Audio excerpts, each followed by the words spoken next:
Falar agora sobre o coquetel de anticorpos aprovado hoje pela Anvisa para o tratamento da Covid-19.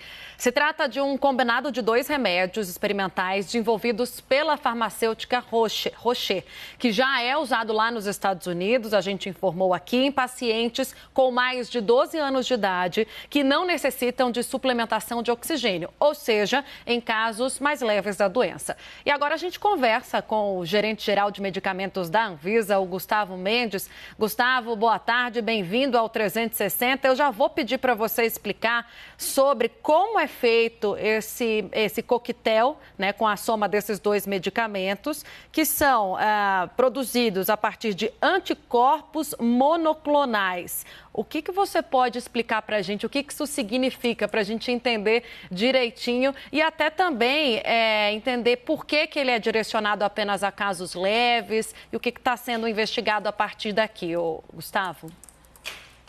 Boa tarde, Tainá. Boa tarde, Dani. Tudo bem? Bom, a gente chama de anticorpo monoclonal aquele anticorpo que é produzido em célula. Diferente do anticorpo que é produzido por conta de uma vacina, por conta de um vírus que entra no nosso corpo, o anticorpo monoclonal é produzido numa cultura de células. Então, ele é monoclonal por isso.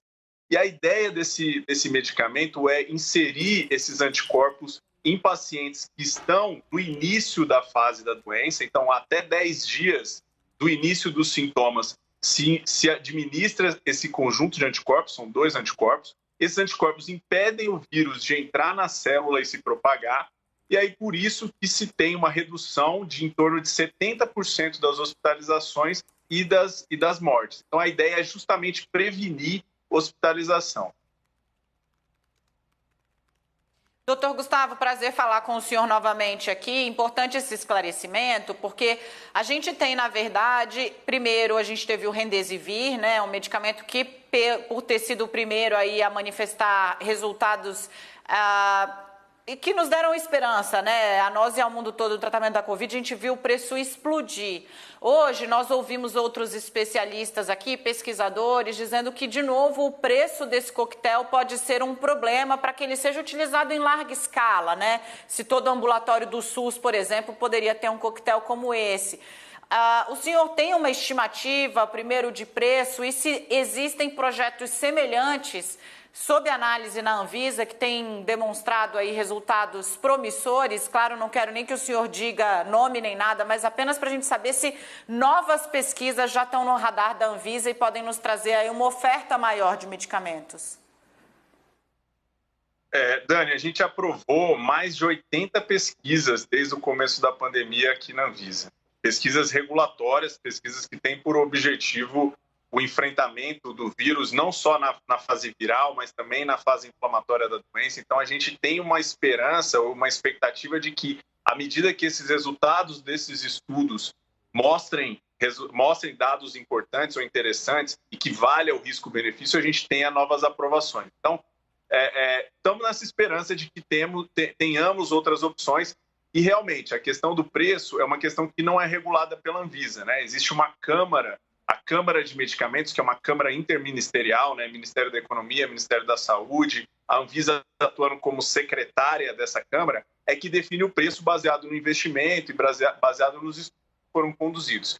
Então, é mais uma alternativa, sim, para o enfrentamento. É uma alternativa diferente do Remdesivir, porque atinge ou começa a ser administrado em dose única nos pacientes já no começo do diagnóstico, né? Então, mas essa questão do preço e do acesso é um desafio que tem que ser superado.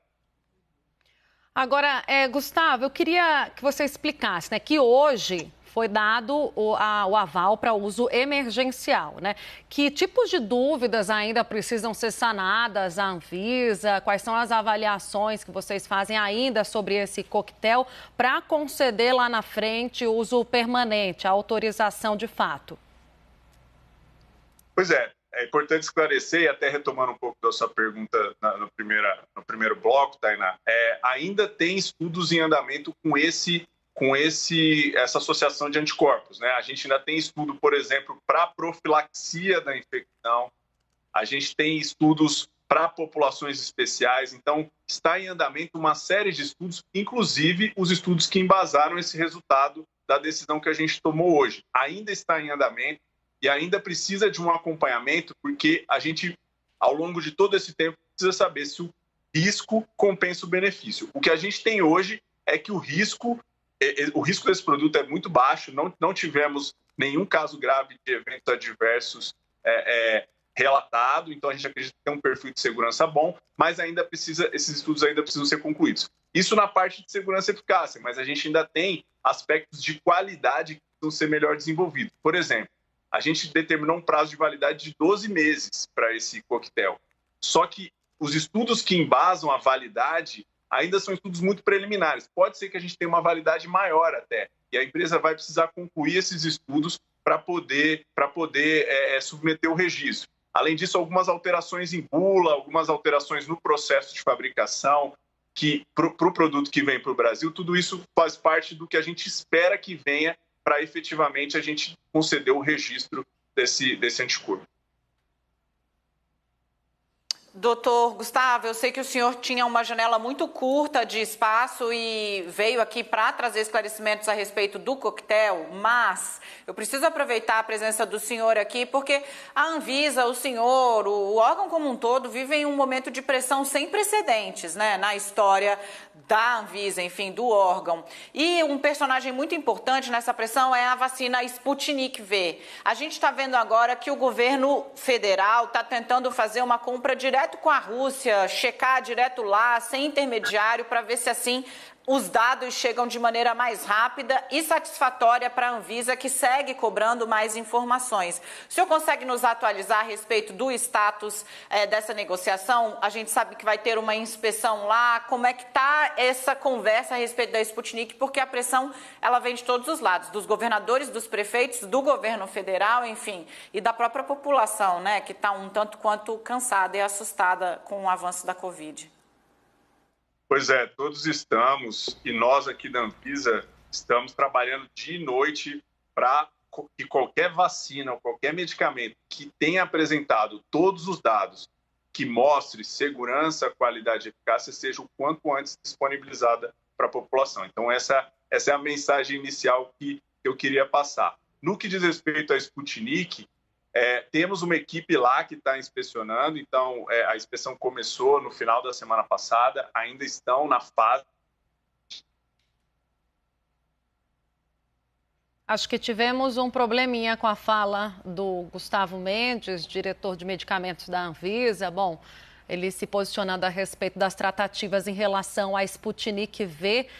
Neste momento tem uma equipe do governo federal lá na Rússia fazendo inspeção nas fábricas que produzem a vacina e há uma expectativa grande, principalmente por governadores do Nordeste, para a liberação e uso dessa vacina, importação aqui no Brasil. Agora sim retomamos a conexão, então eu vou pedir para o senhor continuar com a fala, tá?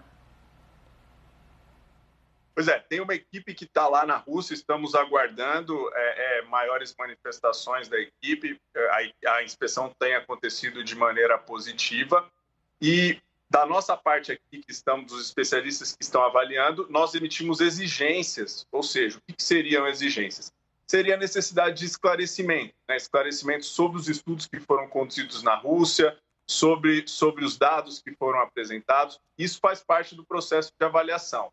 A gente tem ainda um prazo para se manifestar, temos a expectativa de que esses dados sejam apresentados, sabemos da pressão, sabemos da urgência, estamos comprometidos com isso, mas é preciso que todos esses dados estejam aqui e que todas as incertezas que a gente tem sobre o que foi conduzido sejam esclarecidas para que a gente possa tomar uma decisão.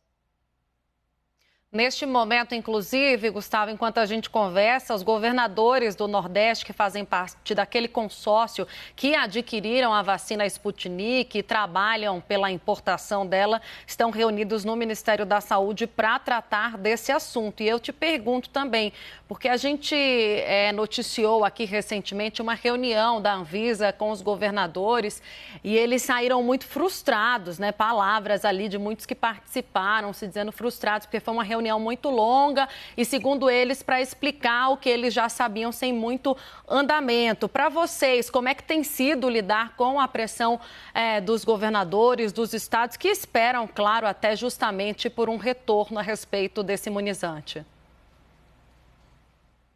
Todos nós aqui da Anvisa estamos empenhados. Então, a gente sabe que existe pressão de diversas fontes, né, dos governadores, da população, uma pressão justa, porque todos nós queremos vacinas, todos nós queremos alternativas, porque, como a Dani disse, ninguém aguenta mais, né? A gente precisa de alternativas para sair disso.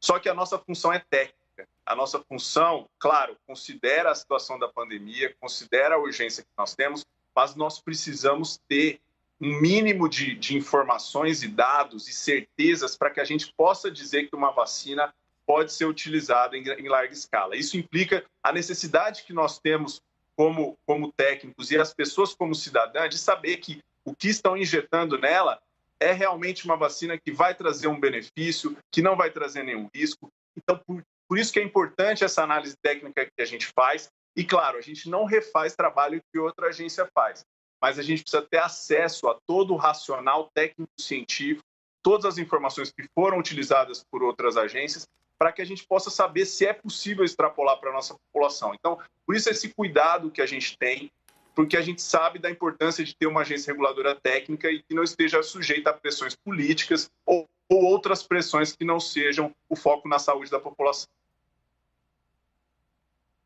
Doutor Gustavo, a gente sabe que o senhor abriu uma exceção para poder falar com a gente hoje, agradeço muitíssimo, temos acompanhado aí, o tempo da ciência não é o tempo da política, são tempos diferentes, mas infelizmente estamos todos aí tendo que viver tudo ao mesmo tempo agora. Muitíssimo obrigada, desejo muito bom trabalho para o senhor e boa sorte, claro, até a próxima. Obrigado, Tainá, obrigado, Dani, até a próxima.